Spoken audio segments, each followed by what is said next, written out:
Good morning students. पिछले कक्षा में हमने पंडिता रमाबाई नामक पंचमः पाठा के कुछ भाग को पढ़ा, जिसमें हमने पंडिता रमाबाई के बारे में जाना कि उनका जन्म 1858 ईस्वी में हुआ था। उनके पिता आनंद शास्त्री डोंगरे और माता लक्ष्मीबाई थी। उस समय स्त्रियों की शिक्षा काफ़ी शोचनीय थी, चिंतनीय थी और संस्कृत की शिक्षा तो इस स्त्रियों के लिए प्रचलित ही नहीं थी। लेकिन उनके पिता ने उनकी माता को इस रूढ़िवादिता के विरोध में जाकर उन्होंने अपनी पत्नी को संस्कृत पढ़ाया। इसके लिए उन्होंने समाज की यातनाएं भी सही थी और उसके बाद रमा ने भी अपनी माता से संस्कृत की शिक्षा प्राप्त की। फिर कुछ समय पश्चात अकाल पड़ने पर उसकी वजह से उनके माता पिता की और बड़ी बहन की मृत्यु हो गई। फिर वो अपने बड़े भाई के साथ भारत भ्रमण पर निकली और भारत भ्रमण के दौरान वे कोलकाता नगरी पहुंची।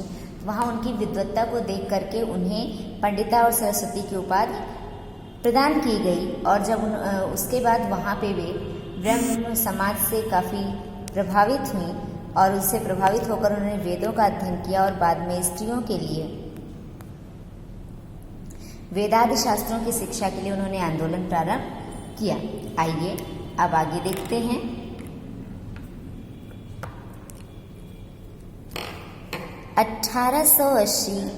तमे ख्रीष्टाब्दे सा विपिन बिहारी दासेन सह बांकीपुर न्यायालये विवाहम अकरोत्। 1880 ईस्वी सन में उन्होंने विपिन बिहारी दास के साथ बांकीपुर न्यायालय में विवाहम अकरोत् विवाह किया। सार्धैक वर्षात मतलब सार्ध एक अर्थात 1.5 वर्ष के बाद अनंतरम बाद 1.5 वर्ष के बाद तस्याह पति उनके पति दिवंगत हो गए, अर्थात विवाह के 1.5 वर्ष के पश्चात उनके पति की भी मृत्यु हो गई। तदनंतरम सा पुत्र्या मनोरमया सह उसके पश्चात सा पुत्र्या मनोरमया वे पुत्री मनोरमया सा मनोरमा के साथ, उसके बाद उन्होंने अपनी पुत्री मनोरमा के साथ जन्मभूमि महाराष्ट्रम प्रत्यागच्छत अपनी जन्मभूमि महाराष्ट्र लौट आई। नारीणाम सम्मानाय शिक्षायै च सा स्वकीयं जीवनम अर्पितवती। नारीणाम सम्मानाय नारियों के सम्मान के लिए, शिक्षायै च और शिक्षा के लिए, सा उन्होंने स्वकीयम जीवनम अर्पितवती, स्वकीयम अर्थात अपना, जीवन को अर्पित कर दिया। उन्होंने नारियों के सम्मान और शिक्षा के लिए अपना जीवन अर्पित कर दिया। हंटर शिक्षा आयोग से समक्ष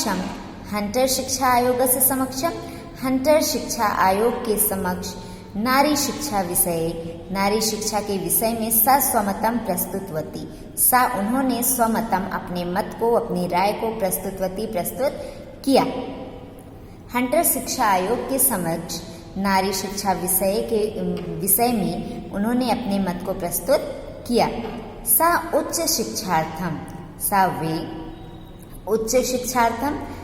शिक्षा के लिए इंग्लैंड देशम गतवती, इंग्लैंड देश गई। तत्र वहाँ ईसाई धर्म से स्त्री विषयक है, वहाँ ईसाई धर्म के स्त्री विषय से संबंधित उत्तम विचारों से प्रभावित हुई। इनका विवाह विपिन बिहारी दास जी के साथ बांकीपुर न्यायालय में हुआ था। विवाह के 1.5 वर्ष के पश्चात जब इनकी मृत्यु हो गई तो ये अपनी पुत्री के साथ पुनः वापस महाराष्ट्र लौट आई और वहीं पर रहकर ही इन्होंने अपना समस्त जीवन नारी शिक्षा के लिए समर्पित कर दिया। हंटर शिक्षा आयोग के समक्ष इन्होंने अपना मत भी रखा और उच्च शिक्षा के लिए ये इंग्लैंड गईं। वहाँ पे ईसाई धर्म की जो स्त्री शिक्षा से संबंधित बातें थी, उनके प्रति उनकी राय थी, उससे वे बहुत ही ज़्यादा प्रभावित हुई थी। इंग्लैंड देशात इंग्लैंड देश से रमाबाई अमेरिका देशम अगच्छत। इंग्लैंड देश से रमाबाई अमेरिका देशम अगच्छत, अमेरिका गई। इंग्लैंड से रमाबाई अमेरिका गई।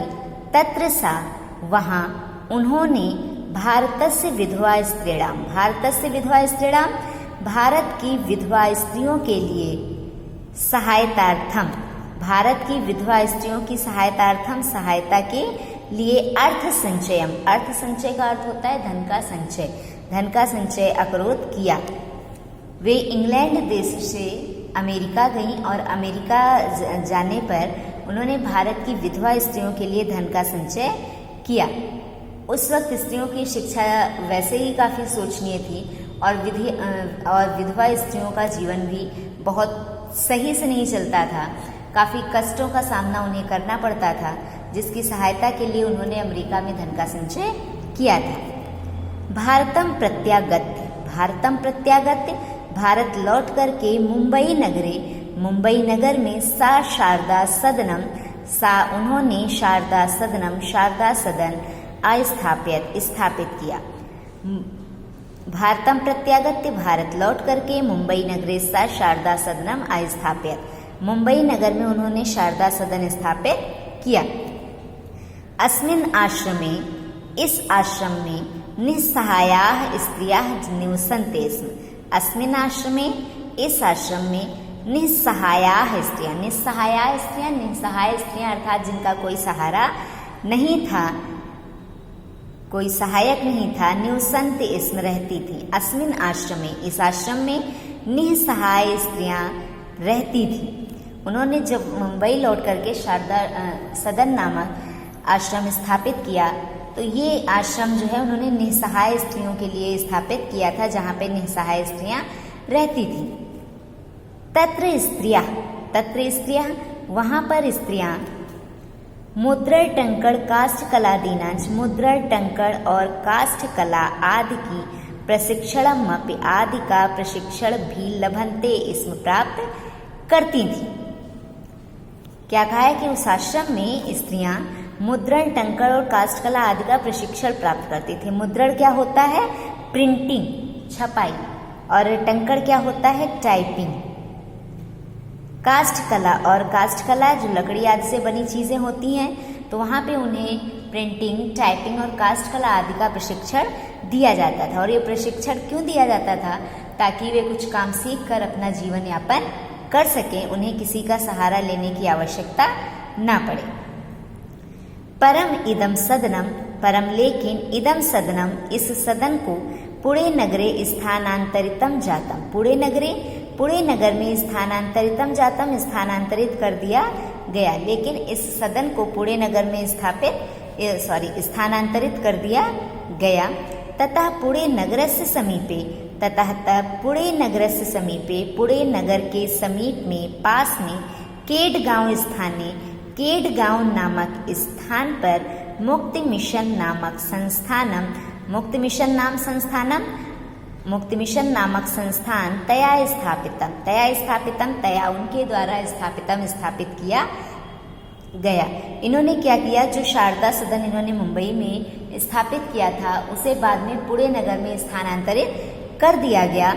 और पुणे नगर में केड गांव के पास में ही उन्होंने एक और संस्थान स्थापित किया, जिसका क्या नाम था?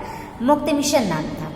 इसका भी उद्देश्य यही था कि जो निस्सहाय और निराश्रित स्त्रियां हैं, वो यहाँ पर सम्मान के साथ रहें। देखिए लिखा है, अत्र अधुना अपि, अत्र यहाँ, अधुना अपि, अधुना मतलब आज, अपि मतलब भी, यहाँ आज भी निराश्रित स्त्रियां ससम्मानम जीवनम यापयन्ति, सम्मान के साथ जीवन यापन करती हैं। यहाँ आज भी स्त्रियां सम्मान के साथ जीवन यापन करती हैं। इन्होंने पुणे नगर में जो मुक्ति मिशन नामक संस्था स्थापित की थी निराश्रित निस्सहाय स्त्रियों के लिए, उस आश्रम में आज भी निराश्रित स्त्रियां रहती हैं और सम्मान के साथ अपना जीवन यापन करती हैं। 1922 तमे ख्रीष्टाब्दे, 1922 ईस्वी सन में रमाबाई महोदयायाः निधनम अभवत्, रमाबाई महोदया का निधन हो गया। सन 1922 में रमाबाई महोदया का निधन हो गया। सा देश विदेशानाम, सा देश विदेशानाम, सा वे देश विदेशानाम, देश विदेशों की अनेकासु भाषासु निपुणा आसीत, अनेकासु भाषासु अनेक भाषाओं में निपुणा आसीत, निपुण थी। सा देश विदेशानाम, वो देश विदेश की अनेक भाषाओं में निपुण थी। समाज सेवायाः अतिरिक्तम, समाज सेवायाः अतिरिक्तम, समाज सेवा के अतिरिक्त लेखन क्षेत्रे अपि, लेखन क्षेत्र में भी तस्याः महत्वपूर्णम अवदानम अस्ति, तस्याः उनका महत्वपूर्ण अवदानम अस्ति, योगदान है। इन्होंने समाज सेवा के अतिरिक्त लेखन कार्य भी किया था। स्त्री धर्म नीति, स्त्री धर्म नीति, हाई कास्ट हिंदू वीमेन, स्त्री धर्म नीति और हाई कास्ट हिंदू वीमेन इति तस्याः प्रसिद्ध रचना द्वयम वर्तते। हाई स्त्री धर्म नीति, हाई कास्ट हिंदू वीमेन, ये उनकी दो प्रसिद्ध रचनाएं हैं। इनकी मृत्यु 1922 ईस्वी में हो गई थी और ये देश विदेश की कई भाषाओं की ज्ञाता थी।